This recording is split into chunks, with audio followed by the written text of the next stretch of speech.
It was this guy who the police say killed his girlfriend, choked her all up.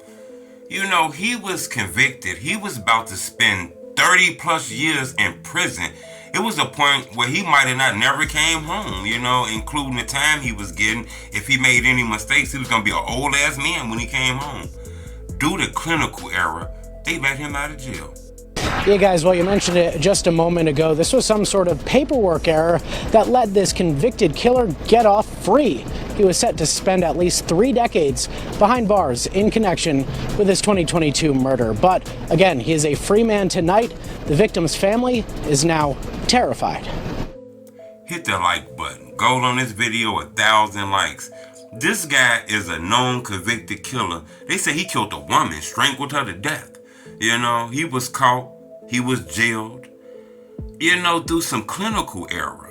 You know, this guy was released out of jail. He was supposed to spend 3 decades inside of a box, a steel box in prison. Somehow they mixed his name up with something and let him go.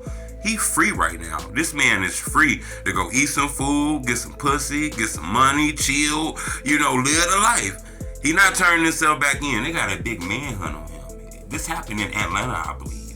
You know, this guy's out on the street right now. The family of the woman who was killed, they say they scared. They went to court and testified against him, all kind of shit. And the courts just let him out by mistake. Then all of a sudden they realized it. Scary to know that someone could just be released because of a mistake. And then we wait for 2 weeks.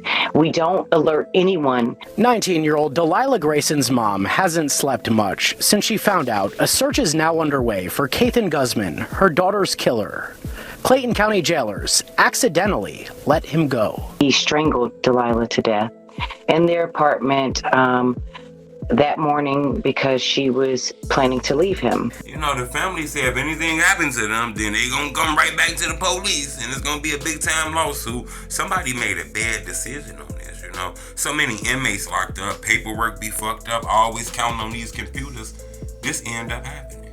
You know, this is a crazy situation. I'm gonna keep y'all updated on this. But it's a convicted killer that's on the loose and the police let him out. In October, a judge sentenced Guzman to 30 to life behind bars for felony murder. Delilah's mom, Christina Grayson, was there in court every step of the way. The DA promised me that he would never get out. They looked me in my face and they promised me that he would never get out. I had nothing to worry about, and he's out free. District Attorney Tasha Mosley told Fox 5 on the phone, "We hope the sheriff's office catches him soon," adding, "We are sad and upset about this incident." The Clayton County Sheriff's Office didn't respond to our request for comment. We talked to the attorney listed for Guzman on court records on the phone, but she refused to say if she knew where he was or if he planned to surrender. We're talking about somebody that is trained in MMA. He is a trained killer with his hands. And he looks nice and friendly. No one is safe. The public is not safe.